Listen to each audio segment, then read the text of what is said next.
గొర్రె ఉందంట. గొర్రె ఉన్నప్పుడు దానికి ఒక స్పెషల్ ట్రైనింగ్ పాస్టర్ గారు ఇచ్చారంట. ఎందుకంటే పాస్టర్ గారు ఇంట్లో ఉన్న వారందరికీ కూడా భక్తి ఉండాలి, అందరిలాగా ఉంటే కుదరదు, కొంచెం స్పెషల్గా మనం ఉండాలని చెప్పి వాళ్ళ ఇంట్లో ఒక చిలక ఉంటే ఆ చిలక కూడా మాట్లాడుతూ ఉంటుందంట. ఎవరన్నా వస్తే ప్రైజ్ లైట్ చెప్తూ ఉంటుందంట. అలాగే గుర్రానికి కూడా ఒక స్పెషల్ ట్రైనింగ్ పాస్టర్ గారు ఇచ్చారంట. ఏంటి అంటే హల్లెలూయా అనగానే ఆ గుర్రం ముందుకు వెళ్తూ ఉంటుందంట. ఇప్పుడు ఆమెన్ అనగానే గుర్రం ఆగిపోతా ఉంటుందంట. అయితే ఒక సమయంలో ఆ గుర్రాన్ని పాస్టర్ గారు అమ్మేశారంట. అమ్మేసిన తర్వాత మరి ఆ గుర్రాన్ని ఎవరైతే కొనుక్కున్నారో ఆ వ్యక్తితో చెప్పారంట, ఈ గుర్రము హల్లెలూయా అంటే ముందుకు వెళ్తుంది, ఆమెన్ అంటే ఆగిపోతుంది అని చెప్పారంట. చెప్పినప్పుడు సరే ఆ వ్యక్తి గుర్రం మీద వెళ్తూ ఉండి ఆ వ్యక్తి ఏం చేస్తూ ఉన్నాడు అంటే బాగా నిద్రపోతా ఉన్నాడంట. బాగా నిద్రపోతూ ఉంటే గుర్రం అలా ముందుకు వెళ్ళిపోతూ ఉండి ఆ కొండ చివరి భాగంలోకి అది వచ్చింది. ఇప్పుడు ఇంకా కొంత సమయం ఉంటే ఆ కొండ లోయలో ఆ గుర్రం పడిపోయే అవకాశము ఉంది, ఈ వ్యక్తి ప్రాణం పోయే అవకాశము ఉంది. కానీ ఈ వ్యక్తికి ఆ పాస్టర్ గారు చెప్పిన మాట గుర్తు రావట్లేదు, ఆ గుర్రాన్ని ఎలా ఆపాలనే విషయం ఆయనకి తెలియట్లేదు. కానీ కొంత సమయానికి గుర్తొచ్చి హల్లెలూయా అన్నాడంట. అన్న వెంటనే ఆ గుర్రము ఆమెన్ అన్నాడంట. గుర్రం ఆగిపోయిందంట. ఆమెన్ అనగానే గుర్రం ఆగిపోతే ఇప్పుడు ఆ వ్యక్తి చాలా సంతోషంతో దేవుని స్తుతిస్తూ ఉన్నాడంట. ప్రభా, ఈ గుర్రం ఆగకపోయి ఉంటే నా ప్రాణం కోల్పోయి ఉండేవాడిని, కాబట్టి గుర్రం ఆగింది, నా ప్రాణాన్ని నువ్వు కాపాడవు, నీకు స్తోత్రాలని చెప్పి దేవుని స్తుతిస్తూ మళ్ళీ గట్టిగా హల్లెలూయా అన్నాడంట. ఇప్పుడు హల్లెలూయా అనగానే ఏమై ఉంటుందో పరిస్థితి మీకు తెలుసు. ఆ గుర్రం ఆ గొంతులో పడిపోయింది, ఆ వ్యక్తి ప్రాణము పోయింది. కాబట్టి చాలా మంది నిద్రపోతూ ఉంటారు, వాక్యం చెప్పేటప్పుడు నిద్ర కలుగుతూ ఉంటుంది. నిద్ర కలగకుండా చూసుకోండి, వాక్యము జాగ్రత్తగా వినండి. ఈ సమయంలో వాక్యంలోకి మనం వెళ్దాము. యెషయా గ్రంథము 6వ అధ్యాయము 1వ వచనం చదువుకున్నాము. రాజైన ఉజ్జియా మృతి నొందిన సంవత్సరమున అత్యున్నతమైన సింహాసనమునందు ప్రభు ఆసీనుడై ఉండగా నేను చూచి తిని, ఆయన చొక్కాయి అంచుల దేవాలయమునకు నిండుకునేను. ఆయనకు పైగా శరాపులు నిలిచి ఉండిరి, ఒక్కొక్కరికి 6 రెక్కలు ఉండేను. ప్రతివాడు 2 రెక్కలతో తన ముఖమును రెంటితో తన కాళ్ళను కప్పుకొనుచు రెంటితో ఎగుర్చుండెను. వారు సైన్యములకు అధిపతియగు యెహోవా పరిశుద్ధుడు, పరిశుద్ధుడు, పరిశుద్ధుడు, సర్వలోకము ఆయన మహిమతో నిండి ఉన్నది అని గొప్ప స్వరముతో గాన ప్రతిగ్రానములు చేయుచుండి. చాలండి. ఇప్పుడు యెషయా అనే ప్రవక్త మరి ఆ పరలోకపు దర్శనాన్ని చూశాడంట. దేవుని దర్శనాన్ని ఇప్పుడు యెషయా ప్రవక్త చూశాడు. ఏ కాలంలో ఇతను ఆ దర్శనాన్ని చూశాడు అంటే మరి రాజు అయినటువంటి ఉజ్జియా మృతి నొందినటువంటి దినములలో ఆ సమయంలో యెషయా మరి పరలోకపు దర్శనాన్ని చూశాడు. రాజు మృతి నొందాడు అంటే ఆ రాజ్యంలో చాలా కలవరం అనేది ఉంటుంది. రాజు లేడు కాబట్టి మా యొక్క పరిస్థితి ఏంటి అని చెప్పేసి కలవరంతో వారు ఉంటారు. అదే సమయంలో మరి యెషయా ప్రవక్త మరి దేవుని యొక్క దర్శనాన్ని చూశాడు. ఏంటి అంటే ఆ దర్శనంలో మరి దేవదూతలు దేవుని కొనియాడుతూ ఉన్నారు.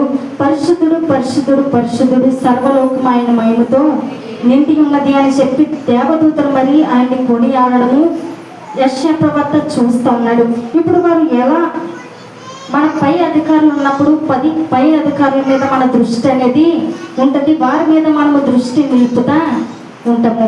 మొద్దుకాయని మనము చూసినప్పుడు మొద్దుకాయకి ఒక ఆజ్ఞ వచ్చింది ఏంటంటే ఆమానికి అందరూ కూడా వంగి నమస్కారము చేయాలి. కాబట్టి ఇప్పుడు మొద్దుకాయ ఆమానికి వంగి నమస్కారము చేయలేదు కాబట్టి మరి అతన్ని ఉరి తీయించాలని చెప్పి అతని కొరకు ఉరి స్తంభాన్ని ఆ అమ్మను సిద్ధపరిచాడు. సిద్ధపరిచినప్పుడు ఆ అమ్మను అనుకోలేదు ఏంటంటే ఒకవేళ నా ప్రాణాన్ని కాపాడుకోవాలి, నా పై అధికారిగా అమ్మను ఉన్నాడు కాబట్టి అతనికి వంగి నేను నమస్కారం చేయాలి, నా సుఖం తర్వాత నా క్షేమం నేను చూసుకోవాలి, దేవుడి ఆజ్ఞను నేను పక్కన పెడతాను, నా సుఖము నా క్షేమాన్ని నేను చూసుకోవాలి, నా ప్రాణాన్ని నేను కాపాడుకోవాలి అని చెప్పేసి మరి మొర్దెకై అనుకోలేదు. కానీ తన పై అధికారిని కూడా పక్కన పెట్టి మరి అతనికి వంగి నమస్కారము చేయలేదు. అధికారి అయినా కూడా అతను పట్టించుకోలేదు. అదే సమయంలో దేవుడు మరి ఏ ఉరికంపం అయితే మరి మొర్దెకైని ఉరి తీయించడానికి సిద్ధపరిచి ఉంచాడు, అదే ఉరికంపం మీద మరి ఆమానే చనిపోయేటట్లుగా దేవుడు చేశాడు. ఎందుకంటే పై అధికారికి తల వంచలేదు కాబట్టి దేవుడు అతని జీవితంలో అద్భుతాన్ని చేశాడు. ఇప్పుడు ఉరికంపం నుంచి ఆ శిక్ష తప్పించడం మాత్రమే కాదు, కానీ ఒక గొప్ప ఉన్నతమైన స్థాయిలో మొర్దెకైని దేవుడు పెట్టాడు. హల్లెలూయా. యోసేపును కూడా మనం చూసినప్పుడు ఫరో కిందకి మరి బానిసగా యోసేపు అమ్మపడ్డాడు. వారి ఇంటికి మరి బానిసగా యోసేపు వెళ్ళాడు. వెళ్ళిన తర్వాత ఇప్పుడు ఫరో అతనికి యజమానుడిగా ఉన్నాడు. ఫరో అతనికి మరి నాయకుడిగా మరి అధికారిగా అతనికి పైగా ఉన్నాడు. ఉన్నప్పుడు మరి అతని యజమానుడి భార్య పాపం చేయమని అతని ప్రేరేపణిస్తూ ఉంటే మరి యజమానుడి మాట వినలేదు, కానీ యజమానురాలికి భయపడలేదు, కానీ దేవుడికి యోసేపు భయపడతా ఉన్నాడు. నేను నా దేవుని గణపరుస్తాను, నా దేవుని ప్రేమిస్తాను. ఇప్పుడు యజమానులకి ఇష్టమైంది, అధికారులకు ఇష్టమైంది నేను చేయను, కానీ నా దేవునికి ఏదైతే ఇష్టమో నా దేవుని సంతోషపెట్టే పని మాత్రమే నేను చేస్తాను, నా దేవుని మాత్రమే నేను గణపరుస్తాను అని చెప్పి పాపాన్ని విడిచిపెట్టాడు. పరిశుద్ధంగా జీవించడానికి, పవిత్రంగా జీవించడానికి అతను ఒక తీర్మానం చేసుకున్నాడు. కాబట్టి ఏ ఫరో అయితే మరి అధికారిగా ఉన్నాడో అదే అధికారిగా యోసేపుని దేవుడు చేశాడు. హల్లెలూయా. కాబట్టి అధికారుల వైపు మనం చూసేవారిగా, అధికారులను మెప్పించాలని, వారిని గణపరచాలని చూసేవారిగా మనం ఉండకూడదు, కానీ మనుషుల్ని సంతోష పెట్టాలని మనం జీవించకూడదు, కానీ దేవుణ్ణి మనము సంతోష పెట్టాలని మన జీవితాలు ఉండాలి. మన పై అధికారి అనేటువంటి దేవుణ్ణి మనము గణపరచాలి. ఈ మొర్దెకై యోసేపు దేవుని గణపరిచారు కాబట్టి వారిని కూడా దేవుడు గణపరిచినట్లుగా మనము చూస్తా ఉన్నాం. దేవుడు అంటున్నాడు, నన్ను గణపరచు వారిని నేను గణపరుస్తానంటున్నాడు. కాబట్టి దేవుణ్ణి మనము గణపరిచే వారిగా ఉంటే దేవుడు మనల్ని ఖచ్చితంగా గణపరుస్తాడు. ఇప్పుడు యెషయా ప్రవక్త ఏం చూస్తాడు అంటే పరలోకపు దర్శనాన్ని చూస్తాడు. దేవదూతలు గొప్ప స్వరముతో దేవుణ్ణి స్తుతిస్తూ ఉన్నారు. మామూలు స్వరముతో కాదు, కానీ ఒక గొప్ప స్వరముతో దేవదూతలు యేసు ప్రభువుని స్తుతిస్తా ఉన్నారు. నిజానికి దేవుని స్తుతించడానికి మనకి గొప్ప స్వరం వస్తుందో చెప్పండి? గొడవాడాలనుకోండి, చాలా గొప్ప స్వరం, పెద్ద కేకలేస్తాము, చాలా పెద్ద స్వరం మనకు వస్తూ ఉంటుంది. కానీ దేవుని స్తుతించడానికి, దేవుని సన్నిధిలో దేవుని ఆరాధించడానికి మాత్రం మనకి స్వరము రాదు. కాబట్టి చాలా మంది ఎలా ఆరాధిస్తారు అంటే సకం హృదయంతో మాత్రమే దేవుని ఆరాధిస్తా ఉంటారు. అంటే సకం హృదయం అంటే మన ధ్యాస అంతా వేరే వేరే వాటి మీద ఉంటుంది. మందిరానికి వచ్చి మనం కూర్చుంటాం, కానీ అపవాది వేరే వాటిని మనకి జ్ఞాపకం చేస్తా ఉంటాడు. ఇంటి దగ్గర ఏం జరుగుతుంది, ఇంటి దగ్గర పరిస్థితులు ఎలా ఉన్నాయని చెప్పి అన్నిటినీ కూడా మనకి గుర్తు చేస్తూ ఉంటాడు. కాబట్టి సకం మనసు మాత్రమే, సకం హృదయం మాత్రమే దేవుని మీద మనం పెడతాము. ఉన్న ధ్యాస అంతా పక్కన వేరే వాటి మీద ఉంటుంది. సకం హృదయంతో దేవుని ఆరాధిస్తాం, కానీ ఉన్న సకం హృదయం మాత్రము వేరే ఆలోచనలతో, వేరే తలంపులతో నింపబడి ఉంటుంది. కాబట్టి దేవుణ్ణి ఎలా ఆరాధించాలి అంటే గొప్ప స్వరముతో మనము ఆరాధించే వారిగా ఉండాలి. ప్రార్థన చేయడానికి కళ్ళు మూసుకుంటారు, కానీ ప్రార్థన చేయడానికి కళ్ళు మూసుకున్నప్పుడే నిద్ర కలుగుతూ ఉంటుంది, లేకపోతే ఏదో ఆలోచనలు మనసులో కలుగుతూ ఉంటాయి. బైబిల్ చదువుకున్నామని చెప్పి వాక్యాన్ని తెరుస్తారు, బైబిల్ తెరిచిన తర్వాత ఎప్పుడైతే వాక్యం చదవడానికి కూర్చున్నామో అదే సమయంలో వేరే ఆలోచన మన హృదయంలో మెదులుతూ ఉంటాయి, కదిలాడుతూ ఉంటాయి. కాబట్టి మనం పూర్ణ హృదయంతో, పూర్ణ మనసుతో, పూర్ణ ఆత్మతో మనము దేవుని సేవించాలని చెప్పి దేవుని వాక్యము సెలవిస్తుంది. కాబట్టి మన శక్తి అంతటితో, మన బలం అంతటితో, మన జ్ఞానం అంతటితో కూడా దేవుని మనము ఆరాధించే వారిగా ఉండాలి. హల్లెలూయా. దేవదూతలు గొప్ప స్వరముతో దేవుని ఆరాధన చేస్తూ ఉన్నాయి. సైన్యములకు అధిపతి యెహోవా పరిశుద్ధుడు, పరిశుద్ధుడు, పరిశుద్ధుడు, సర్వలోకము ఆయన మహిమతో నిండి ఉన్నది అని గొప్ప స్వరముతో గాన ప్రతిగానములు చేయుచుండిరి. దేవుని దేవదూతలు ఏం చేస్తూ ఉన్నాయి అంటే కొనియాడుతూ ఉన్నాయి, దేవుని గణపరుస్తా ఉన్నాయి, గొప్ప స్వరముతో గణపరుస్తా ఉన్నాయి. దేన్ని గణపరుస్తున్నారు అంటే ఆయన యొక్క పరిశుద్ధతని గణపరుస్తూ ఉన్నారు. చాలా మంది దేవుని స్తుతిస్తూ ఉంటాం. ఎప్పుడు స్తుతిస్తూ ఉంటాము అంటే దేవుని మేలు చేసినప్పుడు, మనకు అనుకున్నవి, మనకు కావాల్సినవి దేవుడు మనకి ఇచ్చినప్పుడు దేవుడిని స్తుతిస్తూ ఉంటాము, గణపరుస్తూ ఉంటాం. కానీ మనకు ఒకవేళ కీడు వచ్చిందనుకోండి, కీడు వెంబడి మనం వెళ్తూ ఉంటే, ఒకవేళ ఏదైనా ప్రమాదం మనకి కలిగితే దేవుడిని స్తుతించడం మనం మానేస్తా ఉంటాం. ఎందుకంటే దేవుడు నా జీవితంలో ఏం చేశాడు అని ఏమీ చేయలేదు కదా, కాబట్టి ఆయన్ని స్తుతించాల్సిన అవసరము లేదు అని చెప్పేసి మనము ఆపుతూ ఉంటాం. కానీ దేవుణ్ణి స్తుతించడానికి ఏదో మేలు చేస్తేనో, ఏదో ఉపకారం చేస్తేనో మాత్రమే దేవుణ్ణి స్తుతించక్కర్లేదు. కానీ దేవుడి యొక్క పరిశుద్ధతను బట్టి, ఆయన యొక్క బలాన్ని బట్టి, ఆయన యొక్క కనికరాన్ని బట్టి, ఆయన యొక్క వాత్సల్యతను బట్టి, ఆయన యొక్క మహిమను బట్టి, మరి దేవుని యొక్క ఔన్నత్యాన్ని బట్టి, ఆయన దయను బట్టి, ఆయన కృపను బట్టి కూడా మనకు దేవుణ్ణి స్తుతించాలి. హల్లెలూయా. దేవుని యొక్క గొప్పతనాన్ని బట్టి, ఆయన పరిశుద్ధతను బట్టి కూడా మనకు దేవుణ్ణి స్తుతించాలి. దేవుడు ఏమై ఉన్నాడో అది మనము తెలుసుకుని దానిని బట్టి కూడా మనము దేవుణ్ణి స్తుతించేవారిగా ఉండాలి. హల్లెలూయా. దేవుని యొక్క పరిశుద్ధతను బట్టి ఇక్కడ దేవునికి మరి స్తుతిగానములు దేవదూతలు చేస్తూ ఉన్నారు. మరి ఇక్కడ మనం చూసినట్లయితే గొప్ప స్వరముతో దేవదూతలు పరిశుద్ధుడు పరిశుద్ధుడు పరిశుద్ధుడు అని పొగుడుతా ఉన్నారు. ఇలాంటి సమయంలో యెషయా ప్రవక్త మరి పరలోకపు దర్శనాన్ని చూసినట్టుగా మనము చూస్తూ ఉంటాం. ఎంతమంది దేవుని స్తుతిస్తూ ఉన్నారు, ఎంతమంది దేవుని చూస్తూ ఉన్నారు చెప్పండి. ఫోన్లో చాలా చూస్తూ ఉంటాము, వ్యర్థమైన వాటిని మనము చాలా చూస్తూ ఉంటాము. కానీ దేవుడిని మనము చూస్తూ ఉన్నామా?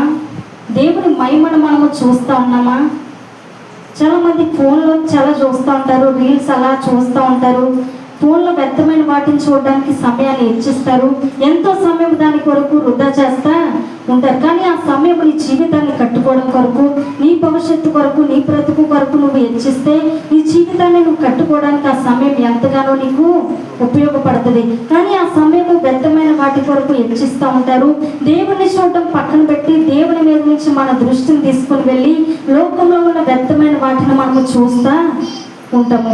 కాబట్టి ఇక్కడ యెషయా ఎవరిని చూస్తూ ఉన్నాడు అంటే దేవుణ్ణి చూస్తా ఉన్నాడు. లోకంలో నువ్వు ఎన్ని చూసినా కూడా నీకు తృప్తి అనేది కలగదు. లోకంలో ఎంత ఆనందకరమైనవి చూసినా, ఒకవేళ నువ్వు ఎంత సంతోషపెట్టేవి నువ్వు చూసినా కూడా వాటిని బట్టి నువ్వు తృప్తిపరచబడలేవు.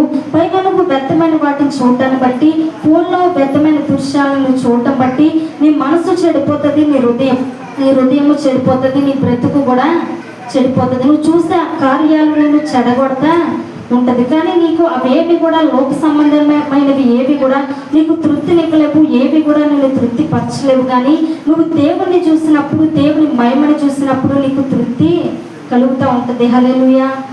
యెషయా ప్రవక్త దేవుని యొక్క దర్శనాన్ని చూశాడు. దేవుని దర్శనాన్ని చూసిన తర్వాత అతని జీవితము ఎలా ఉంది అంటే, దేవుని మనము చూడాలి, దేవుని మనము స్తుతించే వారిగా ఉండాలి. కీర్తనలో దావీదు భక్తుడు ఒక మాట చెప్తా ఉన్నాడు. కీర్తనలో 8వ అధ్యాయము 3వ వచనం ఒకసారి చదువుదాము.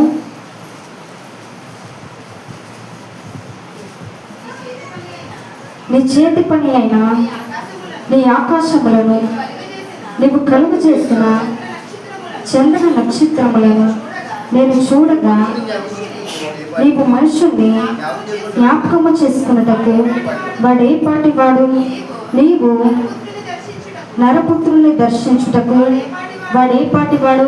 ఇప్పుడు దావీదు భక్తుడు అంటా ఉన్నాడు, ప్రభా చంద్ర నక్షత్రములను చూడగా, నీవు కలుగు చేసినటువంటి ఆ చంద్ర నక్షత్రములను చూడగా నువ్వు మనుషుని జ్ఞాపకం చేసుకుంటకు వాడు ఏ పాటి వాడయ్యా, నేను ఏ పాటి వాడిని అని చెప్పేసి అంటా ఉన్నాడు. ఆకాశంలో కనుక మనము ఫ్లైట్లో వెళ్తా కిందకి కానీ మనం చూస్తామనుకోండి, ఆకాశంలోంచి కిందకి ఫోటో తీస్తే అంతా కూడా ఎలా కనపడుతుంది అంటే మన కంటికి చాలా చిన్న ననకలాగా కనపడుతుంది. ఇంత పెద్ద ప్రపంచము చిన్నగా మనకి కనపడుతూ ఉంది. ఇంత పెద్ద ప్రపంచంలో దేవుడు మనల్ని జ్ఞాపకం చేసుకోవడానికి మనము ఏ పాటి వారము చెప్పండి, మన స్థితి ఏ పాటిది? ప్రభా ఈ ప్రపంచంలో నా యొక్క స్థితి ఏంటి, నన్ను ఈ ప్రపంచంలో నువ్వు ఎందుకు పెట్టావో, ఎందుకు నువ్వు నన్ను జ్ఞాపకం చేసుకుంటున్నావు అని చెప్పి దావీదు భక్తుడు అంటా ఉన్నాడు. ప్రభా నేను ఏ పాటి వాడిని చెప్పి అంటా ఉన్నాడు. దేవుని దగ్గరికి మనం ఎప్పుడైతే వెళ్తామో మన స్థితి ఏంటి అనేది మనకి తెలుస్తుంది. ఎప్పుడైతే యెషయా ప్రవక్త దేవుని చెంతకి వెళ్ళాడో ఆయన అంటా ఉన్నాడు, ఆయన గూర్చి ఆయన స్థితిని కూర్చిన గ్రహింపు అతనికి కలిగింది. ప్రభా నేను ఎంతటి వాడిని అని చెప్పేసి అంటా ఉన్నాడు. ప్రభా నేను అపవిత్రమైన పెదవులు గలవాడిని అని చెప్పి యెషయా ప్రవక్త అంటా ఉన్నాడు. దేవునికి దగ్గరగా వెళ్ళే కొద్ది మన తప్పులన్నీ కూడా మనకి తెలుస్తాయి. దేవుని దగ్గరికి వెళ్ళే కొద్ది కూడా మనలో ఉన్న, ఒకవేళ దేవునికి దూరంగా ఉంటే మనలో ఉన్న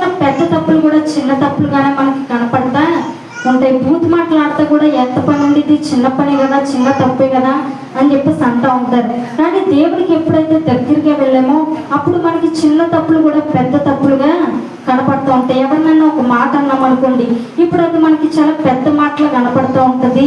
అయ్యో నేను ఇంత మాట అనేసానని చెప్పి తర్వాత మనమే బాధపడుతూ ఉంటాము. ప్రభా నేను అన్న ఈ మాటలకి నన్ను క్షమించు అని చెప్పి దేవుని మనము క్షమాపణ అడుగుతా ఉంటాం. దేవుని దగ్గరికి వచ్చినప్పుడు మన తప్పులన్నీ మనకు తెలుస్తాయి. దేవుని దగ్గరికి వెళ్ళినప్పుడు మన స్థితి ఏంటి అనేది మనకి కనపడుతూ ఉంటుంది. కాబట్టి ఇక్కడ దేవదూతల్ని చూస్తూ ఉన్నాడు. వారేమో గాన ప్రతిగానములు చేస్తూ ఉన్నారు, దేవుని స్తుతిస్తూ ఉన్నారు, దేవుని పొగుడుతా ఉన్నారు. చాలాసార్లు మన గొప్పతనాన్ని మనము చెప్పుకుంటూ ఉంటాము, మన ఇంట్లో వాళ్ళ మంచిని మనము చెప్తూ ఉంటాము. తల్లిదండ్రులు ఉన్నారనుకోండి, పిల్లల గురించి చెప్తా ఉంటారు. పెళ్లి సంబంధాలు వచ్చినప్పుడు మా అమ్మాయి అంత మంచి అమ్మాయి ఇంక ప్రపంచంలోనే మీకు దొరకదండి, మా అబ్బాయి ఎంత మంచోడో ఇలాంటి అబ్బాయి మీకు దొరకడు అని చెప్పేసి చెప్తూ ఉంటారు. నిజానికి ఆ అబ్బాయి కోసం ఎంతో గొప్ప చెప్తారు. నిజానికి ఆ అబ్బాయిని చూస్తే ఏ పని పాటు ఉండదు, ఊరంతా గాలికి దూలికి తిరుగుతూ ఉంటాడు. అలాంటి అబ్బాయిని కూడా పట్టుకుని మా అబ్బాయి చాలా మంచోడండి అని చెప్పేసి చెప్తూ ఉంటారు. మన ఇంట్లో ఉన్న వారి గొప్పతనాల గురించి చెప్పడానికి మనము ఇష్టపడుతూ ఉంటాము, మన గురించి గొప్పని మనము వివరిస్తూ ఉంటాం. కానీ దేవుని యొక్క మంచితనాన్ని, దేవుని యొక్క ఔన్నత్యాన్ని, ఆయన యొక్క మంచితనాన్ని మనం ఏమాత్రము కూడా వివరించలేము. ఆయన మంచితనాన్ని వివరించడానికి మన జీవితాలు కూడా సరిపోవు. ఈ ప్రపంచంలో ఎన్ని భాషలు అయితే ఉన్నాయో అన్ని భాషలు కూడా కూడగట్టి, అన్ని పదాలు అన్ని అక్షరాలు పెట్టి దేవుని గురించి వివరించాలన్నా కూడా మన యొక్క జీవితము సరిపోదు. ఆ భాషలన్నీ కూడా సరిపోవు. దేవుని యొక్క ఔన్నత్యము, ఆయన యొక్క కృప అంతా గొప్పది. అలాంటి సమయంలో మరి యెషయా ప్రవక్త దేవుడి దర్శనాన్ని చూసి ఉన్నాడు. యెషయా గ్రంథము 6వ అధ్యాయము 5వ వచనాన్ని చదువుదాము. అయ్యో నేను అపవిత్రమైన పెదవులు గలవాడను, అపవిత్రమైన పెదవులు గల జనుల మధ్య నివసించువాడును. ఇప్పుడు దేవునితో యెషయా ప్రవక్త మాట్లాడుతూ ఉన్నాడు. ఏంటి అంటే, నేను అయ్యో అపవిత్రమైన పెదవులు గలవాడును, అపవిత్రమైన పెదవుల గలవారి మధ్య నేను నివసిస్తూ ఉన్నానని చెప్పి దేవునితో మాట్లాడుతా ఉన్నాడు. మన జీవితము ఎప్పుడు బాగు చేయబడుతుంది అంటే, దేవునితో మనము మాట్లాడుతూ ఉన్నప్పుడు మన జీవితము బాగు చేయబడుతుంది. మన జీవితంలో ప్రపంచంలో మనం ఎన్నో మాటలు మాట్లాడతాము, కానీ ఆ ఎన్ని మాటలు వేరు. దేవుడితో మనం ఏదైతే మాట్లాడతామో, దేవుడు మనతో ఏ మాటలైతే మాట్లాడతాడో ఆ మాటలను బట్టి మన యొక్క జీవితము బాగు చేయబడుతుంది. హల్లెలూయా. చాలా మంది దేవుడి సన్నిధికి వచ్చి చాలా మౌనంగా ఉంటారు. ఎందుకు వచ్చాము వెళ్ళిపోతాము అన్నట్లుగా కూర్చుంటారు, కానీ నోరు తెరిచి దేవుడితో ఏమి కూడా మాట్లాడరు. దేవుని సన్నిధిలో ఒప్పుకోరు. దేవునితో చెప్పుకోవాల్సింది ఏది కూడా చెప్పుకోరు. కానీ దేవుని సన్నిధికి వచ్చి మన హృదయము బాగు చేయబడాలి అంటే, మన జీవితము బాగు చేయబడాలి అంటే దేవునితో మనము మాట్లాడాలి. మన యొక్క లోటుపాట్లు ఏమైతే ఉన్నాయో అవి దేవునితో మనము చెప్పుకోగలిగిన వారిగా ఉండాలి. ఇప్పుడు యెషయా ప్రవక్త చెప్తూ ఉన్నాడు, అయ్యో నేను అపవిత్రమైన పెదవులు గలవాడను, అపవిత్రమైన పెదవులు గల జనుల మధ్యను నివసించుచున్నాను అని చెప్పేసి చెప్తా ఉన్నాడు. నిజానికి యెషయా ప్రవక్త దేవునితో మాట్లాడుతూ ఉన్నాడు, దేవుని దగ్గర ఒప్పుకుంటా ఉన్నాడు.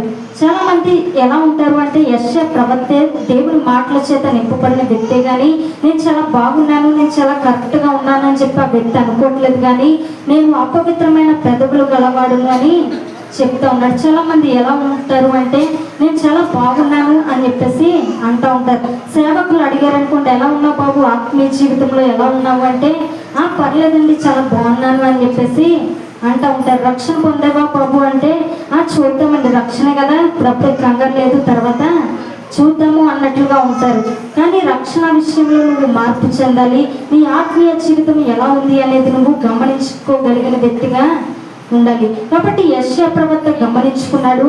తనలో ఉన్న లోటుపాట్లు ఏంటి అనేది దేవుని దగ్గరికి వెళ్ళే కొద్ది కూడా అతనికి తెలిసింది. తెలిసిన తర్వాత యెషయా ప్రవక్త దేవుడితో చెప్పుకుంటా ఉన్నాడు, దేవుని దగ్గర ఒప్పుకుంటా ఉన్నాడు. నేను అపవిత్రమైన పెదవులు గలవాడను, అపవిత్రమైన పెదవులు గలవారి మధ్యన నేను నివసించుచున్నాను అని చెప్పి దేవునితో చెప్పుకుంటా ఉన్నప్పుడు జరిగిన సంఘటన ఏంటి అంటే, 6వ వచనం చదువుదాము. అప్పుడు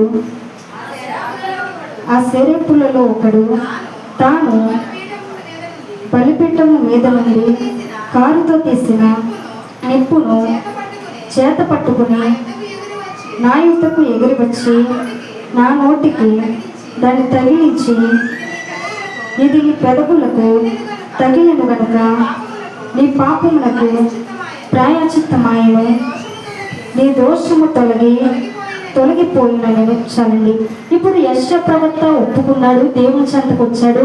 దేవునికి ఎప్పుడైతే నువ్వు సమీపంగా వస్తావో అప్పుడు నీ పాపాలన్నీ కూడా దేవుని దగ్గర ఒప్పుకోగలుగుతావు. నువ్వు దేవునికి దూరంగా జీవించినంత వరకు కూడా నీ తప్పులు తెలియదు, కానీ దేవుని దగ్గరికి వచ్చినప్పుడు నీ పాపాలన్నీ కూడా తెలుస్తాయి. యెషయా ప్రవక్త దేవుని దగ్గరికి వచ్చి ఒప్పుకున్న తర్వాత ఇప్పుడు యేసయ్య చేసిన పని ఏంటంటే ఒక దేవదూతని పంపించాడు. ఇప్పుడు నిప్పుని చేత పట్టుకుని వచ్చి అతని యొక్క పెదవులకి తగిలించగానే అతని పెదవులు ఏమయ్యాయి అంటే పవిత్రపరచబడ్డాయి, పరచబడ్డాయి. కాబట్టి దేవుని సన్నిధికి వచ్చి మనము ఒప్పుకోవాలి. ఒప్పుకున్నప్పుడు దేవుడు మనల్ని బాగు చేస్తాడు.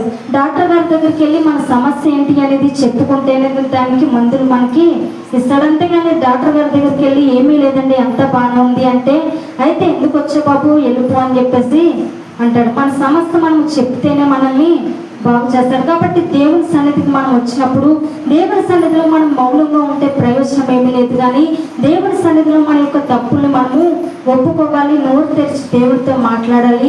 మాట్లాడగలిగినప్పుడు మన సమస్యకి పరిష్కారము దేవుడు ఇస్తాడు. హల్లెలూయా. ఈ యెషయా ప్రవక్త నేను అపవిత్రమైన పెదవులను గలవాడిని, నేను నశించిపోతున్నాను అని చెప్పినప్పుడు దేవుడు పరిష్కారం అతనికి ఇచ్చాడు. దేవుడు అతన్ని బాగు చేసినట్లుగా మనము వాక్యంలో చూస్తూ ఉంటాం. దేవుడి చెంతకు వస్తే దేవుడు బాగు చేయలేని రోగం ఏది కూడా లేదు. దేవుడి చెంతకు వస్తే దేవుడు ఇవ్వలేని పరిష్కారం ఏది కూడా లేదు. దేవుడు అన్నిటికీ పరిష్కారం ఇస్తాడు. ఆయన చెంతకు వచ్చినప్పుడు అన్ని విధమైన రోగాల్ని కూడా ఆయన బాగు చేస్తాడు. మన హృదయాన్ని కూడా దేవుడు బాగు చేస్తాడు. కాబట్టి యెషయా ప్రవక్త దేవుని చెంతకు వచ్చినప్పుడు ఆయన హృదయాన్ని బాగు చేశాడు. ఆయన నోటిని దేవుడు బాగు చేశాడు. బాగు చేసి నిప్పుతో మరి అతని యొక్క పెదాలను అంటించిన తర్వాత అతని యొక్క పెదాలు పరిశుద్ధపరచబడ్డాయి. పరిశుద్ధపరచబడిన తర్వాత ఇప్పుడు ఆ జనులందరికీ కూడా మంచి ప్రవచనాలు చెప్పడానికి ఒక ప్రవచనాలు అతని నోట్లో దేవుడు పెట్టినట్లుగా మనము చూస్తూ ఉన్నాం. హల్లెలూయా. పరిశుద్ధమైన దేవుడి దగ్గరికి మనం వచ్చినప్పుడు మన అయోగ్యత ఏంటి అనేది మనకి అర్థమవుతుంది. కాబట్టి యెషయా ఎప్పుడైతే దేవుని చెంతకు వచ్చాడో, ఎప్పుడైతే మరి సేరుపులలో మరి ఆయన కొనియాడబడ్డము, ఒక అత్యున్నతమైన సింహాసనం మీద మరి దేవుడు ఆసనుడై ఉండడం చూశాడో, పరిశుద్ధుడైన దేవుడిని చూసిన తర్వాత తన అపవిత్రత ఏంటి, తన అయోగ్యత ఏంటో అతనికి తెలిసిన తర్వాత అతని స్థితిని దేవుడి దగ్గర ఒప్పుకున్నాడు. ఒప్పుకున్న తర్వాత దానికి పరిష్కారము దేవుడు ఇచ్చాడు. అతని పెదాలను దేవుడు బాగు చేసినట్లుగా మనము చూస్తూ ఉన్నాం. అలాగే రెండోదిగా మరొక వ్యక్తిని కూడా మనం చూస్తే లూకా సువార్త 5వ అధ్యాయంలో యేసుప్రభువారు మరి పేతురు యొక్క దోణిని ఆయన ఉపయోగించుకున్న తర్వాత మరి అక్కడ దోణిలో కూర్చొని చాలా మాటలు యేసుప్రభువారు వారికి చెప్పారు. చెప్పిన తర్వాత ఆ దోణి దిగి వెళ్ళిపోతూ పేతురుతో ఒక మాట యేసుప్రభువారు చెప్పినట్లుగా మనం చూస్తాము. 4వ వచనం చదువుదాము. ఆయన బోధించుట చాలించిన తరువాత నీవు దోణిను లోతులకు నడిపించి చేపలు పట్టుటకు నీ వలలు వేయుడని సీమోనుతో చెప్పగా. చాలండి. ఇప్పుడు యేసుప్రభువారు బోధించిన తర్వాత దోణి దిగి వెళ్ళిపోతూ మరి పేతురుకి యేసుప్రభువారు ఏం చెప్పారు అంటే, మీ దోణిని లోతులకు నడిపించి వల వేయండి అని చెప్పేసి యేసుప్రభువారు పేతురుకి చెప్పాడు. నిజానికి యేసుప్రభువారు ఆ దోణిని వాడుకున్న తర్వాత ఇప్పుడు అవసరం తీరిపోయిన తర్వాత దిగేసి మామూలుగా వెళ్ళిపోవట్లేదు, కానీ వారిని దేవుడు ఆశీర్వదిస్తా ఉన్నట్లుగా వాక్యంలో మనము చూస్తూ ఉన్నాం. నిజానికి చాలా మంది మనుషులు ఎలా ఉంటారు అంటే వాడుకుంటారు, మనుషులు వాడుకున్నంత సమయం కూడా వాడుకుని వదిలేస్తూ ఉంటారు. అవసరం ఉన్నంతసేపు మనిషిని చాలా బాగా వాడతారు, అవసరం తీరిపోయిన తర్వాత ఇంకా పక్కన పెట్టేస్తూ ఉంటారు. ఈ రోజుల్లో టిష్యూ పేపర్లు వచ్చాయి, కచ్చి పేపర్ వాడట్లేదా, ఉతుక్కోవడం అవన్నీ చేసుకోవడం పెద్ద పని అని చెప్పి టిష్యూ పేపర్లు వాడుకుని అవసరం అయిపోయిన తర్వాత పక్కన పడేస్తూ ఉంటున్నారు. ఇప్పుడు టిష్యూ పేపర్లు పక్కన పడేసినా పర్లేదు, కానీ కొంతమంది ఎలా ఉంటారు అంటే మనుషుల్నే వాడి పక్కన పెట్టేస్తూ ఉంటారు. అవసరం ఉన్నంతసేపు చాలా బాగా చక్కగా వస్తారు, చాలా ప్రేమ ఎప్పుడూ లేని ప్రేమను కురిపిస్తూ ఉంటారు, చాలా మంచిగా మాట్లాడుతూ ఉంటారు. పని అయిపోయిన తర్వాత అవసరం తీరిపోయిన తర్వాత ఇంకా మనిషి ఎదురుపడినా కూడా వారిని పలకరించరు, వారితో మాట్లాడరు, ఎందుకంటే పని అయిపోయింది కాబట్టి మనుషులు వాడుకుని పక్కన పెడతారు. ఇప్పుడు యేసు ప్రభువారు ధోనిని ఉపయోగించుకున్నారు, పేతురు యొక్క ధోనిని వాడుకున్న తర్వాత ఇంకా పని అయిపోయింది కదా, నా అవసరం అంతా కూడా తీరిపోయింది కదా అని చెప్పేసి ఇంకా దిగేసి వెళ్ళిపోవట్లేదు. కానీ పేతురుతో దేవుడు చెప్తా ఉన్నాడు, వాడ లోతునకు నడిపించి వల వెయ్యి అని చెప్పేసి చెప్తా ఉన్నారు. వేసిన తర్వాత విస్తారమైనటువంటి చేపలు పడ్డాయి. 2 ధోనిలు కూడా నింపబడినట్లుగా మనము చూస్తూ ఉన్నాం. దేవుని కొరకు నీ బలాన్ని నువ్వు ఉపయోగిస్తే, దేవుని కొరకు నీ శక్తిని నువ్వు ఉపయోగిస్తే, దేవుని కొరకు నీ తలాంతుల్ని నీ ధనాన్ని వాడితే, నిన్ను వాడుకున్న తర్వాత దేవుడు పక్కన పెట్టేసి వెళ్ళిపోడు. దానికి తగిన ప్రతిఫలం దేవుడు నీకు ఇస్తాడు. ఒకవేళ మనుషులు వాడుకున్నట్లుగా దేవుడు కూడా వాడుకొని అవసరం తీరిపోయింది కదా నీ అన్నిటిని కూడా వాడేసుకుని వదిలేడు, కానీ దానికి తగిన ప్రతిఫలము దేవుడు ఇస్తాడు. హల్లెలూయా. పేతురుని వాడుకుని వెళ్ళిపోలేదు, కానీ అతనికి ప్రతిఫలం ఇచ్చాడు. ఇప్పుడు చేపలతో ఆ ధోనిని నింపినట్లుగా మనము చూస్తా ఉన్నాం. ఇప్పుడు చేపలతో ధోని నింపబడిన తర్వాత పేతురు దృష్టి ఆ చేపల వైపు లేదు, కానీ ఆ చేపలు ఇచ్చిన దేవుని వైపు అతని యొక్క దృష్టి ఉంది. హల్లెలూయా. మనమైతే ఆశీర్వాదాలు ఇచ్చేంత వరకు దేవుని వైపు చూస్తూ ఉంటాము. ఆశీర్వాదాలు ఇచ్చిన తర్వాత, మనకి మేలు జరిగిన తర్వాత, ఉపకారం జరిగిన తర్వాత, మనకిచ్చిన ఆశీర్వాదాల్లో పడి దేవుని మర్చిపోతూ ఉంటాము. దేవుని మందిరాన్ని కూడా మనం మానేస్తా ఉంటాం. మన దృష్టి దేవుని వైపు ఉండదు, కానీ ఆ ఆశీర్వాదాల వైపు మన దృష్టి ఉంటుంది. ఇప్పుడు పేతురు దృష్టి ఆశీర్వాదాలు ఇచ్చిన తర్వాత వాటి వైపు లేదు, కానీ దేవుని మీద అతని దృష్టి ఉంది. ప్రభా, ఇంత చేపలు ఇచ్చావు కదా, ఇంతగా నన్ను ఆశీర్వదించావు కదా, ఇప్పుడు వీటిని తీసుకుని వెళ్ళి నేను ఎక్కడ అమ్మాలి, ఏ మార్కెట్లో నేను అమ్మాలి, చేపలు పులుసు పెట్టాలా, చేపలు ఎగురు చేయాలా, చేపలు ఫ్రై చేయాలా అని చెప్పి వాటి కోసము పేతురు ఆలోచించట్లేదు. ఇంత ఆశీర్వాదం ఇచ్చావు కదా ప్రభా, నా చేపల వైపు చూసుకుంటూ కూర్చోట్లేదు, కానీ అంత ఇచ్చిన దేవుని వైపు అతని దృష్టి నిలిపాడు. దేవుని వైపు అతను చూస్తూ ఉన్నాడు. 8వ వచనాన్ని ఒకసారి చదువుదాము. సీమోను పేతురు అది చూచి యేసు మోకాల ఎదుట సాగిలపడి చండి. ఇప్పుడు పేతురు ఏం చేస్తా ఉన్నాడు అంటే, మోకాలుని యేసు ప్రభు పాదాల చెంత సాగిలపడి ఉన్నాడు. సాగిలపడి దేవుని వైపు అతని దృష్టి ఉంచాడు. దృష్టి ఉంచి అతను చెప్తా ఉన్నాడు, అయ్యా నేను పాపాత్ముని అని చెప్పేసి చెప్తా ఉన్నాడు. తర్వాత చదువుదాము. ప్రభువా, నన్ను విడిచిపోము, నేను పాపాత్ముని చెప్పాను. ఇప్పుడు పేతురు చెప్తా ఉన్నాడు, ప్రభా నన్ను విడిచి పొమ్ము, నేను పాపాత్ముని అని చెప్పేసి అంటా ఉన్నాడు. ప్రభా, నువ్వు నన్ను ఎంతగా హెచ్చించుటకు, ఇంత సమృద్ధిలోకి నన్ను తీసుకుని రావడానికి, ఇంతగా నన్ను ఆశీర్వదించడానికి నేను ఎంతటి వాడిని ప్రభా, నా స్థితి ఏ పాటిది, నేను పాపాత్ముని, నన్ను వదిలిపెట్టి పొమ్ము అని చెప్పేసి పేతురు చెప్తా ఉన్నాడు. ఆశీర్వాదం వచ్చిన తర్వాత నన్ను చాలా బాగా ఆశీర్వదించావు, ఈ ఆశీర్వాదానికి నేను అర్హుణ్ణి అని చెప్పేసి అనట్లేదు, కానీ ఇంతగా ఆశీర్వదించడానికి నాకు ఏ యోగ్యత కూడా లేదు ప్రభా, నేను పాపాత్ముని అని చెప్పేసి తన యొక్క లోపాన్ని దేవుడి చెంత ఒప్పుకుంటా ఉన్నాడు. ఎంతో ఈ ఆశీర్వాదం వచ్చిన తర్వాత దీనుడిగా పేతురు మారిపోయినట్లుగా మనము చూస్తూ ఉన్నాం. ఆశీర్వాదాలు వచ్చేంత వరకు ఒకలాగా ఉంటారు, ఆశీర్వాదం వచ్చిన తర్వాత గర్వం అనేది ప్రవేశిస్తూ ఉంటుంది, దేవుడికి దూరం అయిపోతా ఉంటారు. కానీ ఆశీర్వాదం వచ్చిన తర్వాత ఆకాశంలో రోడ్లు వేసుకుంటూ ఉంటారు, మేము చాలా గొప్పవారము, మా అంత లేదు అని చెప్పేసి అనుకుంటూ ఉంటారు. కానీ పేతురు ప్రభా, నేను నీ శిష్యుని కదా, నువ్వు నన్ను ఆశీర్వదించవు, ఈ ఆశీర్వాదానికి హెచ్చింపుకి మరి నేను తగిన వాడిని, నేను అర్హుణ్ణి అని చెప్పేసి అతను అనట్లేదు, కానీ ప్రభా ఇంత సమృద్ధి నాకు ఇచ్చావా, ఇంతగా నన్ను ఆశీర్వదించవా, ఇంత ఆశీర్వదించడానికి నేను ఏ పాటు కాదు ప్రభా, నేను పాపాత్మున్నయ్యా అని చెప్పేసి పేతురు అనుకుంటా ఉన్నాడు. అతనిలో ఆశీర్వాదము వచ్చిన తర్వాత దీనత్వము కలిగింది. కాబట్టి మనలో ఎంత ఆశీర్వదించబడినా, ఎంత ఎత్తుకి ఎదిగినా కూడా దీన మనసు కలిగి మనము దేవుని సన్నిధిలో ఉండాలి. దీనులుగానే మనము దేవుని చెంత ఉండాలి. హల్లెలూయా. గర్వం మనలో ప్రవేశించకూడదు.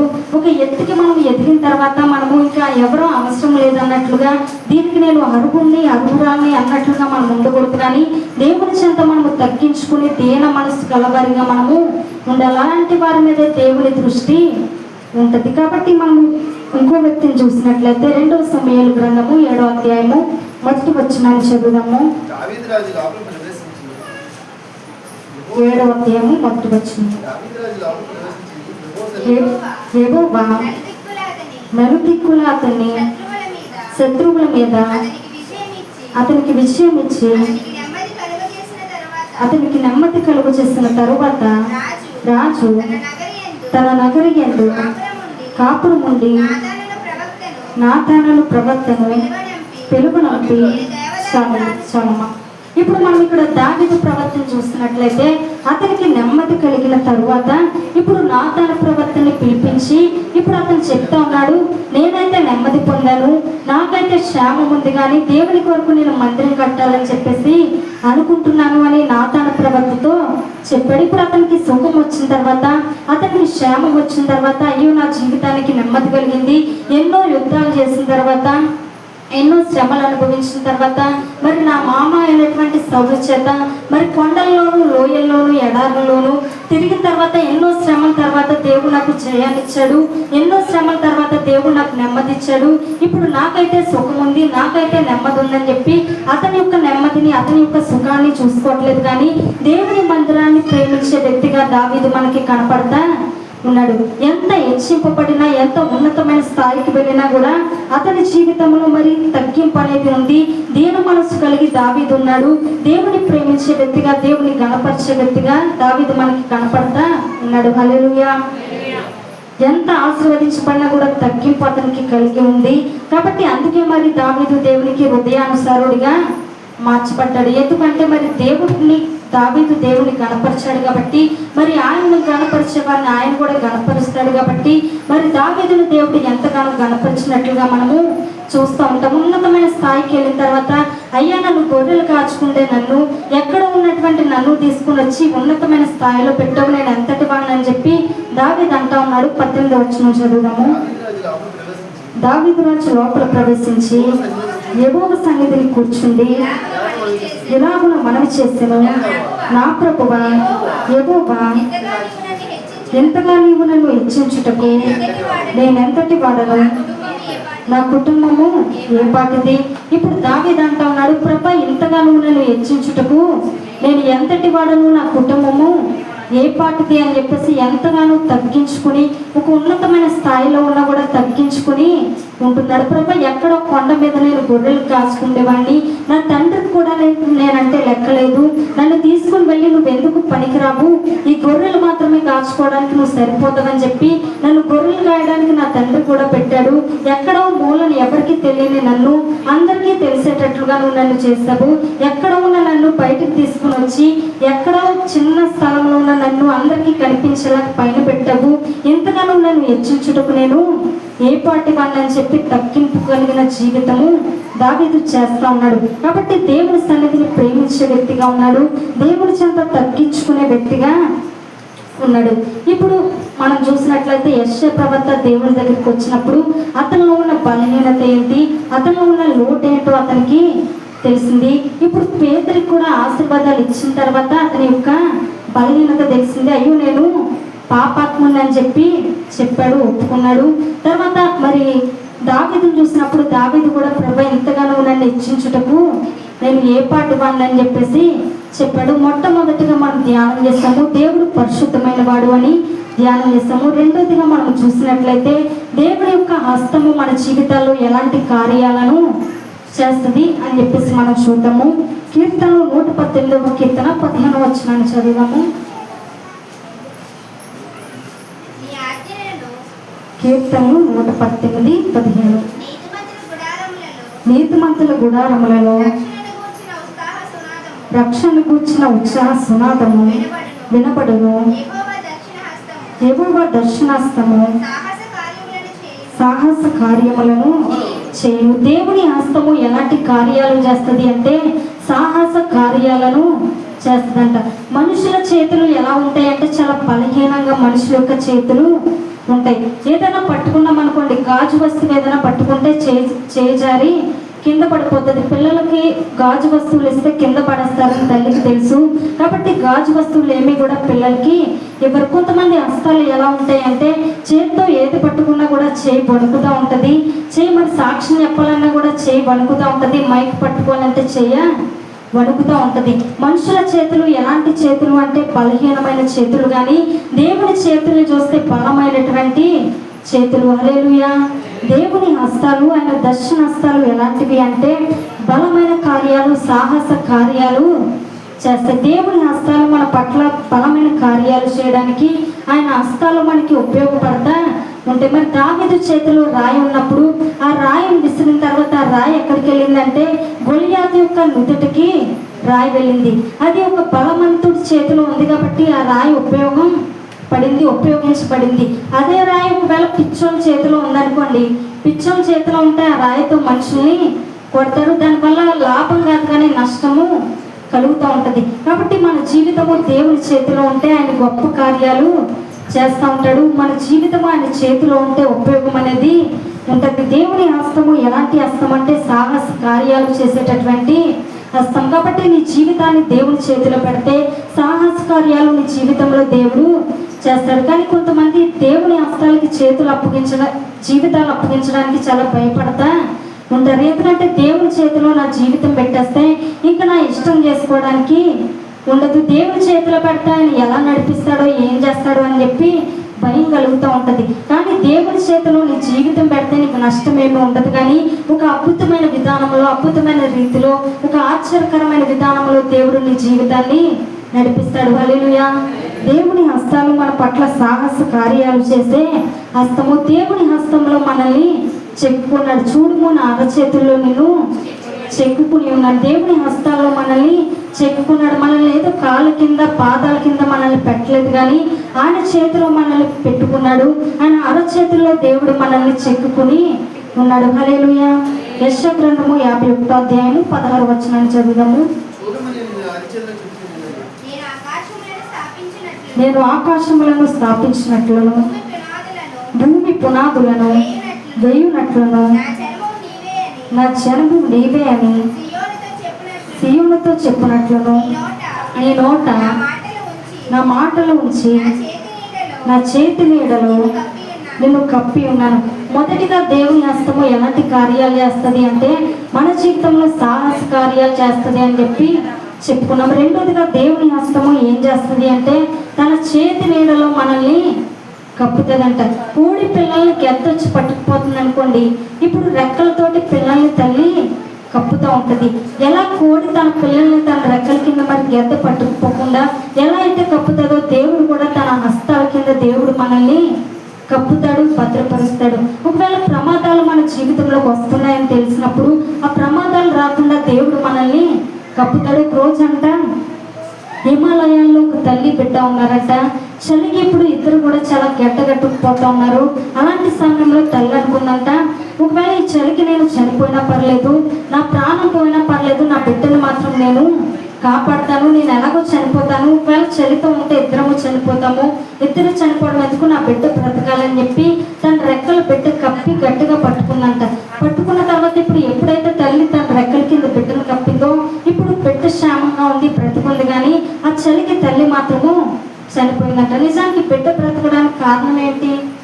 తల్లి రెక్కలు కప్పింది కాబట్టి బిడ్డ క్షేమంగా ఉంది. కాబట్టి దేవుడు మనకి ప్రమాదాలు రాకుండా ఆయన రెక్కల కింద మనల్ని కప్పుతూ ఉంటాడు. కొన్నిసార్లు ప్రమాదాలు మనకి తెలియకుండా వస్తాయి, కొన్ని తెలిసి వస్తాయి, కానీ కొన్ని మనకి తెలియకుండా వస్తాయి. అపవాది ఏదో ఒక శోధన మనకి తీసుకొస్తాడు, ఏదో ఒక సమస్య మన జీవితంలోకి తీసుకుని వస్తాడు. వచ్చినప్పుడు ఆ ప్రమాదాల్లో మనం పడకుండా దేవుని రెక్కలు మనల్ని కప్పుతాయి. అలాగే మనం చూసినట్లయితే యెషయా గ్రంథం 41వ అధ్యాయము 10వ వచనాన్ని కూడా చదువుదాము.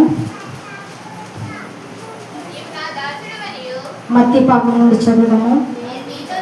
భయపడకుము, నేను నీ దేవుడై ఉన్నాను, దిగులు పడకుము, నేను నిన్ను బలపడుతును, నీకు సహాయము చేయబడను నేనే, నీతి అను నా దర్శన హస్తముతో నిన్ను ఆదుకుందును. దేవుని హస్తము మనల్ని ఏం చేస్తుంది అంటే ఆదుకుంటుందంట. కొన్ని సమయాల్లో మనకు కష్టాలు వచ్చినప్పుడు, మనకి అవసరం వచ్చినప్పుడు, ఎవరి సహాయమైనా మనకు కావాల్సి వచ్చినప్పుడు వారి సహాయము మనకి దొరకదు. ఆ సమయంలోనే కరెక్ట్గా అవసరం వచ్చినప్పుడే కొంతమంది మనల్ని వదిలేసి వెళ్ళిపోతూ ఉంటారు. మనల్ని ఆదుకునేవారు, సహాయం చేసేవారు ఎవరు కూడా ఉండరు. కానీ దేవుని హస్తము ఏం చేస్తుంది అంటే మనల్ని ఆదుకుంటుందంట. ఎలాంటి సమయాలు గుండా మనం వెళ్ళినా, ఎలాంటి పరిస్థితులు గుండా మనం వెళ్ళినా కూడా దేవుని హస్తము మనల్ని కాపాడుతుంది, దేవుని హస్తము మనకి సహాయము చేస్తుంది. 14వ వచనం ఒకసారి చూడండి. పురుగు వంటి యాకోబు, స్వల్ప జనముకు ఇశ్రాయేలు భయపడకుడి. కొన్నిసార్లు మనల్ని భయపెట్టే పరిస్థితులు వస్తాయి. కొన్ని సందర్భాల్లో ఇతరులు మనల్ని చూసి జాలిపడే పరిస్థితులు ఉంటాయి. ఒక్కో సమయం ఎలా ఉంటుంది అంటే మనల్ని చూసి మనమే జాలిపడే పరిస్థితులు కూడా ఉంటాయి. అంటే నా జీవితం ఇంత దయనీయంగా అయిపోయిందేంటి, నా పరిస్థితి ఇంత దుర్భరంగా అయిపోయిందేంటి, ఇలాంటి స్థితిలో నేను ఉన్నానేంటి అని చెప్పి ఒక్కొక్కసారి మన జీవితాన్ని చూసి మనకే జాలి కలుగుతూ ఉంటుంది. ఇప్పుడు పురుగు వంటి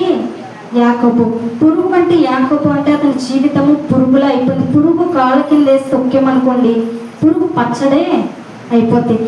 కాళ్ళతో తొక్కక్కర్లేదు, చేతితోనే మనం ఏం చేసినా కూడా అది పచ్చడే అయిపోతుంది. అలాంటి జీవితము కలిగి ఉండి కొంతమంది అనుకుంటారు, నా జీవితం ఏంటి పురుగులా అయిపోయింది, ఇంత అల్పమైన జీవితము, ఇంత స్వల్పమైన జీవితం ఏంటి అని చెప్పి కొంతమంది అనుకుంటూ ఉంటారు. అలాంటి వారితో దేవుడు చెప్తున్న మాట 14వ వచనం, పురుగు వంటి యాకోబు, స్వల్పజనమగు ఇశ్రాయేలు, భయపడకుడి, నేను నీకు సహాయము చేయుచున్నాను అని యెహోవా సెలవిచ్చుచున్నాడు. నీ విమోచకుడు ఇశ్రాయేలు పరిశుద్ధ దేవుడే,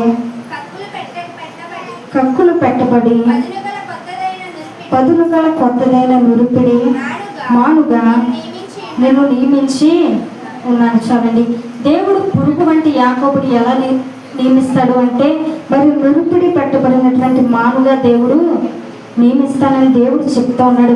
యాకోబు అనుకుంటా ఉన్నాడు, అయ్యో నేను స్వల్పమైన వాడను, నా జీవితము అల్పమైనది, నా స్థితి చాలా దుర్భరమైనది, నేను పురుగు వంటి వాడిని అని చెప్పేసి యాకోబు అనుకుంటా ఉంటే దేవుడు అంటా ఉన్నాడు, యాకోబు నువ్వు పురుగు వంటి వాడిని అనుకుంటున్నావు కదా, నా జీవితము దుర్భరమైనది, అల్పమైనది, స్వల్పమైనది అని నువ్వు అనుకుంటున్నావు కదా, నేను నిన్ను ఎలా నియమిస్తాను అంటే ఒక నురుపడి మానుగా నేను నిన్ను నియమిస్తాను అని చెప్పేసి దేవుడు చెప్తా ఉన్నాడు. అలాగే మరి 13 సంవత్సరాలు యోసేపు శ్రమల గుంట వెళ్ళాడు. బానిసగా అమ్మబడ్డాడు. ఎన్నో శ్రమలు పడిన తర్వాత యోసేపు ఎలా మార్చబడ్డాడు అంటే తన ఇంటి వారు అందరినీ కూడా పోషించేటటువంటి వ్యక్తిగా, తన ఇంటి వారు అందరికీ కూడా ఒక దీవెనకరమైన వ్యక్తిగా, ఆశీర్వాదకరమైనటువంటి వ్యక్తిగా దేవుడు యోసేపుని మార్చాడు. ఈ రోజున ఒకవేళ నువ్వు శ్రమల గుంట వెళ్తా ఉన్నావా, అయితే దేవుడు నీ కుటుంబానికి, నీ ఇరుగు పొరుగు వారికి దేవుడు ఒక ఆశీర్వాదకరమైన వ్యక్తిగా దేవుడు నిన్ను మార్చిపోతా ఉన్నాడు. హల్లెలూయా. నువ్వు అనుకోవచ్చు నా జీవితము చాలా అల్పమైనదని అనుకోవచ్చు, కానీ శ్రమల గుంట దేవుడు నిన్ను ఎందుకు తీసుకుని వెళ్తా ఉన్నాడు అంటే ఆ శ్రమల్లోనే నేను దేవుడు సిద్ధపరిచి అనేకులకు ఆశీర్వాదకరమైన వ్యక్తిగా దేవుడు చేయబోతా ఉన్నాడు. నీ ద్వారా ఆయన నామానికి మహిమను దేవుడు తెచ్చుకోబోతా ఉన్నాడు. హల్లెలూయా. యాకోబుతో దేవుడు చెప్తున్న మాట 15వ వచనము, నీవు పర్వతములను నూర్చెదవు, వాటిని పొడి చేయదువు. పురుగు వంటి వాడని అనుకున్న యాకోబుతో దేవుడు అంటున్నాడు, నువ్వు పర్వతములను నూర్చెదవు, వాటిని పొడి చేయదువు అని చెప్పేసి అంటున్నాడు. నువ్వు పురుగు వంటి వాడిని నువ్వు అనుకుంటున్నావు, కానీ నీ పట్ల నా ఉద్దేశం ఏంటి అంటే నిన్ను పర్వతాలు పొడి చేసే వ్యక్తిగా నేను నిన్ను చేస్తాను. ఇప్పుడు పర్వతాల లాంటి శ్రమలు మన జీవితంలోకి వచ్చి ఉండొచ్చు, కానీ దేవుడు చెప్తా ఉన్నాడు అలాంటి శ్రమలన్నిటినీ కూడా దేవుడు తీసివేసి వాటన్నిటినీ కూడా జయించడానికి సామర్థ్యం దేవుడు నీకు ఇస్తాడు. యాకోబు కొండల్ని పర్వతాలని పొడి చేసే వ్యక్తిగా దేవుడు మార్చాడు. అల్పమైన వాడే, స్వల్పమైన వాడే, కానీ పర్వతాలను పొడి చేయడం ఎవరి వలన అవుతుందా చెప్పండి? పర్వతాలు కొండలను ఎవరైనా పొడి చేయగలుగుతారా? అది అసాధ్యము, ఎవరు కూడా చేయలేరు. కానీ పొడి చేసే వ్యక్తిగా, అంత బలమైన వ్యక్తిగా యాకోబుని దేవుడు మార్చాడు. దేవుని హస్తము ఎలాంటిది అంటే ఆదుకునే హస్తము, సహాయము చేసేటటువంటి హస్తము, దేవుని హస్తము బలపరిచేటటువంటి హస్తము. ఆఖరిగా మరొక మాట మనం చూసి ముగించుకుందాము. యెషయా గ్రంథము 43వ అధ్యాయము 13వ వచనం, ఈ దినము మొదలుకొని నేనే ఆయనను, నా చేతిలో నుండి విడిపింపగలవాడెవడును లేడు, నేను కార్యము చేయగా తిప్పివేయవాడెవడు. దేవుడు అంటా ఉన్నాడు ఆయన హస్తాలు ఎలాంటివి అంటే కార్యాలు చేసేటటువంటి హస్తాలు. దేవుడు కార్యం చేయగా దాన్ని తిప్పగలిగిన వాడు ఎవడు కూడా లేడు. దేవుడు ద్వారాలు మోస్తే దాన్ని తెరవగలిగిన వాడు ఎవడు లేడు. ఆయన ద్వారాలు తెరిస్తే మూయగలిగిన వాడు ఎవడు కూడా లేడు. ఆయన అద్భుత కార్యాలు చేయగలిగిన వాడు, ఆయన కార్యము చేయగా దాన్ని తిప్పివేయగలిగిన వాడు ఎవడు కూడా లేడు. అయితే మన దృష్టి ఎవరి మీద ఉంచాలి అంటే దేవుని మీద మన దృష్టి ఉంచాలి. దాసి యజమానుడి చేతి తట్టు చూసినట్లుగా మనము దేవుని తట్టు చూడగలిగి ఉండాలి. దేవుని హస్తాల వైపు మనం చూడాలి.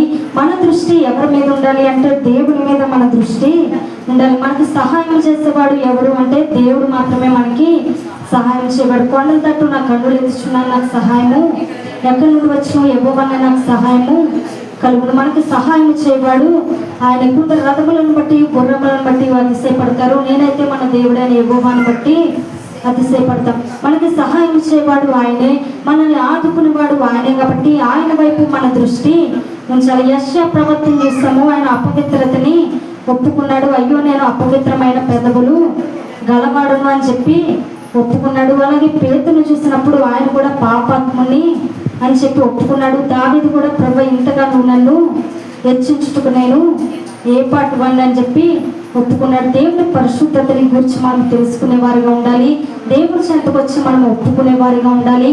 ఆయన హస్తాల వైపు మన దృష్టి ఉంచగలిగిన వారిగా ఉండాలి. అట్టి కృప దేవుడు మనందరికీ అనుగ్రహించును గాక. అందరు లేచి నిలబడి పాట పాడుతూ కానుకలు ఇస్తున్నాము. శేషాని గారు వచ్చి పాట పాడుతున్నారు.